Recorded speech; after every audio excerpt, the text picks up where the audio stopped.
Hello friends, कैसे हैं आप सब लोग। आई होप आप सब लोग बहुत मज़े से होंगे।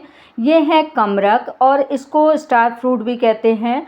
और इसके किनारे जो ब्लैक ब्लैक थे वो हल्के से मैंने चाकू से या नाइफ़ से हटाकर इनको इस साइज़ में गोल गोल काट लिया है। ये साइज़ आपके ऊपर डिपेंड करता है, आप बारीक बारीक काटें या इस तरह के। तो मैंने ये गोल गोल काट लिए हैं अच्छे तरह से वॉश करके। और इसके बाद एक सर्विस स्पून डाला है मैंने ऑयल। अगर आप घी में बनाएं तो घी में बना लें, रिफ़ाइंड में बनाएं तो रिफ़ाइंड में, मैंने ऑयल में बनाया है। और इसमें डालेंगे एक चुटकी हींग। और एक चुटकी हींग डालने के बाद इसमें डालेंगे हम थोड़ा सा जीरा, मतलब 1/4 टेबल स्पून डालेंगे जीरा। और उसके बाद डालेंगे हम इसमें पूरे 1 टेबल स्पून भरकर पीली वाली मेथी। और मेन क्या है कि इसमें सबसे ज़्यादा फ़ायदा, मैंने कहा ना आपको कि मैं हमेशा कोई चीज़ बनाती हूँ हेल्थ से कनेक्टेड बनाती हूँ। तो देखिए मैंने पूरी चम्मच भर के इसमें मेथी डाल दी। और आपको बताऊँ, इन चीज़ों में मैं मेथी, कलौंजी ये सब डालती हूँ जिससे कि वो हेल्थ को हमारे या इसके मतलब द्वारा हमारे बॉडी में जाएं और फ़ायदा करें वो। और इस तरह से थोड़ा सा चटकने या भुनने के बाद बहुत देर ना लगाते हुए आधी टेबल स्पून डालेंगे हल्दी। और तुरंत ही ये कमरक इसमें यानी कि स्टार फ्रूट इसमें डाल देंगे हल्का सा पूरा मिक्स करने के बाद। और देखिए ये डालने के बाद सबसे पहला काम हम ये करेंगे कि इसमें डालेंगे 2 टेबल स्पून पानी, जिससे जो नीचे हल्दी डाली है वो जल नहीं पाए। और जितना भी ये प्रोसेस कर रहे हैं लो फ्लेम पे कर रहे हैं कि बहुत ज़्यादा हाई फ्लेम पर ये पानी भी जलेगा, साथ ही जो डालेंगे वो भी मसाले वगैरह जल जाएंगे। और सबसे पहले डाली 1 टेबल स्पून भरकर मैंने सौंफ पिसी हुई। और थोड़ा सा डाला, आधी टेबल स्पून डाला मैंने धनिया। और 1/4 टीस्पून डाला मैंने गरम मसाला, कम डालेंगे। इसमें डाला टेस्ट के अनुसार नमक, लेकिन थोड़ा नमक कम डालेंगे। इसमें 1/4 टीस्पून डालेंगे हम काला नमक, सिर्फ टेस्ट को लाने के लिए। और इसके बाद डाल दिया मैंने, इसको ढक दिया थोड़ा सा और लो फ्लेम पर ढक के गलाने के लिए रख दिया। तब तक भूख लगने लगी थी, मेरे हस्बैंड भी आ गए थे, तो मैंने फिर स्प्राउट्स वगैरह तैयार किए।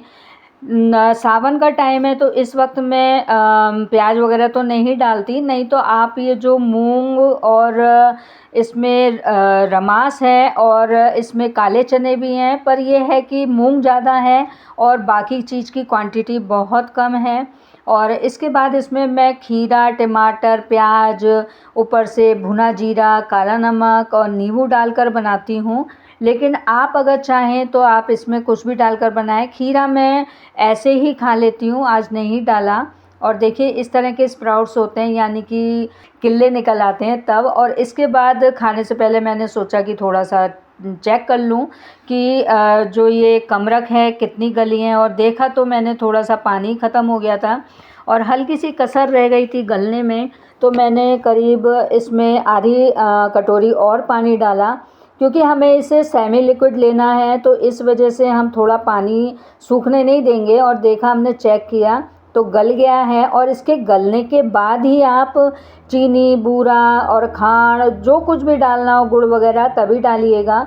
और मैंने डाली इसमें 4 से 5 टेबल स्पून खांड। और जैसे कि मैंने बताया कि चीनी नहीं यूज़ करते। तो फिर अच्छी तरह से इसको हिलाने के बाद, लेकिन आप ध्यान रखिएगा जो भी शुगर पॉइंट आप कोई भी डालिएगा तो इसके गलने के बाद ही, पहले नहीं। और इसके बाद मैंने ढक दिया है इसको लो फ्लेम पे 5 मिनट के लिए। और तब तक हम चलते हैं ये स्प्राउट्स खाने के लिए। और स्प्राउट्स खा के 5 मिनट आने के बाद मैंने देखा कि इसमें पानी लगभग थोड़ा सा रह गया है, लेकिन गल गए हैं प्रॉपर। बहुत ज़्यादा गला दो तो ये मिक्स हो जाते हैं, तो वो नहीं अच्छे लगते, इसके पीसेस नहीं दिखते। तो मैं इसकी फ्लेम हाई कर कर इसको थोड़ा सा पका रही हूँ, बस सेमी लिक्विड हो जाए इतना। बहुत से लोग इसमें कश्मीरी लाल मिर्च डालते हैं, तो लेकिन ये सेहत से जुड़ी हुई है तो मैं उचित नहीं समझती कि इसमें आप डालें लाल मिर्च। अगर आपको डालना है हरी मिर्च, लाल मिर्च, जो भी है अपने टेस्ट के अकॉर्डिंग आप डाल लीजिएगा। और इसके बाद इसको पकाएंगे सेमी लिक्विड होने तक। मैंने कच्चा पानी डाल दिया, यानी कि बिना उबला। आप उबला हुआ ही पानी इसमें ऐड कीजिए। थोड़ी देर हम रख देंगे इसको थोड़ा सा आधा ढका हुआ, जिससे कि ये पता चलेगा कितना पानी सूख जाता है। और देखिएगा फाइनल इसका लुक, हल्का सा इसका पानी रह गया है, जैसे कि मैं चाहती थी सेमी लिक्विड वैसा है। बस ये है कि मैं ये चीज़ें बनाती तो हूँ, लेकिन इसमें जो भी मसाले डालती हूँ वो सेहत से जुड़े हुए डालती हूँ। और देखिए ये गल गए हैं, और गलने के बाद देखिएगा आप बाउल में मैंने डाल दिया। लेकिन बस ये है कि अगर आपके यहाँ गेस्ट आएँ तो उनके दिखाने के लिए या लुक के लिए आप इसमें कश्मीरी लाल मिर्च डाल सकते हैं, उससे रंगत कुछ और आएगी। गुड़ डाल दीजिए तो भी रंगत कुछ आएगी, लेकिन अभी ऐसा मौसम नहीं है कि आप गुड़ डालें, इसलिए मैंने गुड़ नहीं डाला। कमरख में विटामिन सी होता है, फाइबर्स होते हैं, एंटीऑक्सीडेंट के भरपूर गुण होते हैं, डाइजेशन को सुधारता है, इम्यूनिटी मजबूत करता है, वेट लॉस करता है, साथ ही ये सर्दी जुकाम को दूर करता है क्योंकि इम्यूनिटी बूस्ट होती है। और इसके साथ ही ये जो मैंने तीनों ये टेस्ट मेकर डाले हैं, इनकी रेसिपी 2 की तो मैंने डाल रखी है, ककरौंदा और आमी की लौंजी की। स्टार फ्रूट यानी कि कमरख की रेसिपी आज डाल दी है। तो आप बाकी की रेसिपी आप मेरे चैनल पर जाकर चेक कर सकते हैं। और जैसे कि मैं बता रही थी, कमरख के लिए इसमें कैलोरी और फाइबर बहुत ज़्यादा होता है, जिससे कि लॉन्ग टाइम तक आपको भूख नहीं लगेगी। पोटेशियम होता है जो बीपी को कंट्रोल करता है। साथ ही ककरौंदा ये भी एक फल है, और इसमें भी वही क्वालिटी या गुण हैं जो कमरख में होते हैं, लेकिन एक क्वालिटी इसमें कुछ अलग है। इसमें फाइबर तो होता है, मेन आयरन होता है जो खून की कमी को दूर करता है, हमारे ब्लड शुगर को कंट्रोल करता है। विटामिन सी भी इसमें प्रचुर मात्रा में होते हैं। ये तीनों रेसिपी लगभग एक ही मसालों से बनी होती है, खट्टी मीठी होती है। ये आपकी मर्ज़ी है, इसमें आप चीनी या खांड या फिर गुड़ डालें। मैं सीजन के अकॉर्डिंग इसमें चीज़ें डालती हूँ, यानी कि गुड़। अब जैसे आमी है, आमी में मैंने गुड़ भी डाला है और इसमें खांड भी डाला है। साथ ही इसमें मेथी, कलौंजी और काला नमक और सादा नमक और ये इस तरह की चीज़ें डालती हूँ जो हमारी बॉडी को, इम्यूनिटी सिस्टम हमारा मजबूत करती है। साथ ही फाइबर्स होते हैं इसमें बहुत ज़्यादा। तो एक तरह से खाने का स्वाद कैसा भी हो, लेकिन ये टेस्ट मेकर अगर बने हो तो फिर क्या बात है। तीनों टेस्ट मेकर की अगले दिन ज़रूरत पड़ेगी, क्योंकि नाग पंचमी थी, इसलिए मैंने एक दिन पहले ये टेस्ट मेकर बना के रख दिए थे।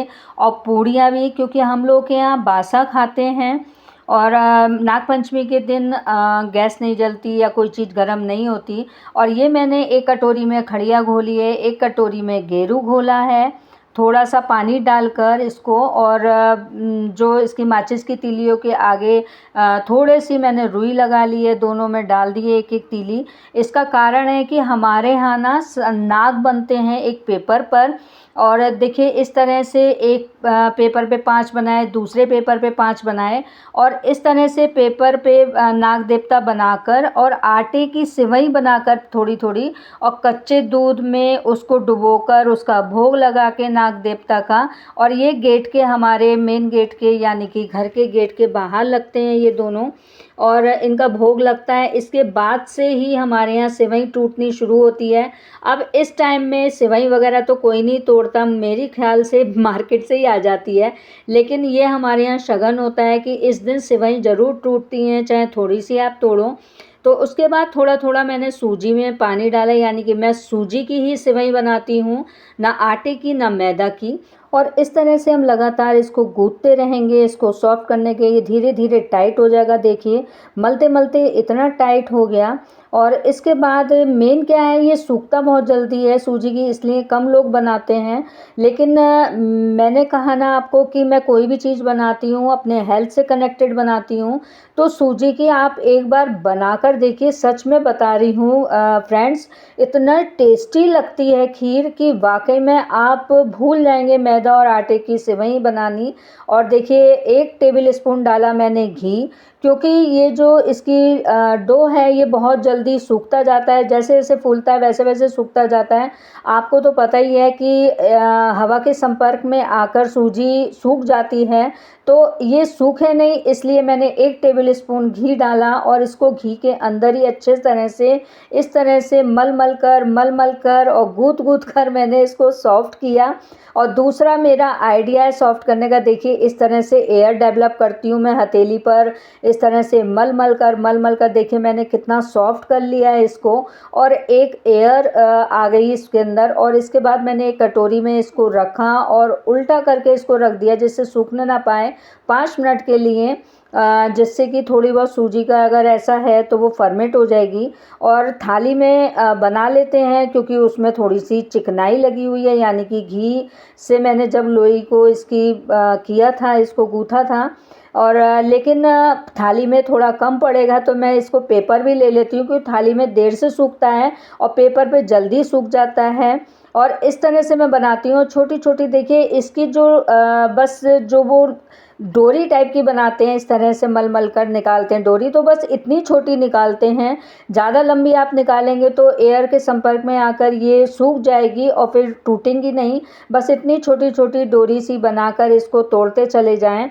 और इस तरह से मैं बहुत बारीक तोड़ती हूँ। और वाकई में इसकी खीर मेरे हस्बैंड को क्या, ससुराल में सब लोगों को, मेरे सास ससुर को, सबको बहुत अच्छी लगती थी। अब तो मुझे लगता है इस जनरेशन में ये ट्रेंड वगैरह सब हट गया है, सब मार्केट से ले आते हैं। लेकिन हमारा ये जो पुराने लोगों का जो बीच की जनरेशन का जो टाइम है वो इन चीज़ों को मानता है और करता है। पार्लर में अभी लगभग शांति है, इस वजह से मैंने इसके लिए टाइम निकाल लिया। और देखिए इतना बारीक बारीक होता है, सूख के और बारीक हो जाती हैं, ये बहुत ज़्यादा बढ़िया लगती हैं।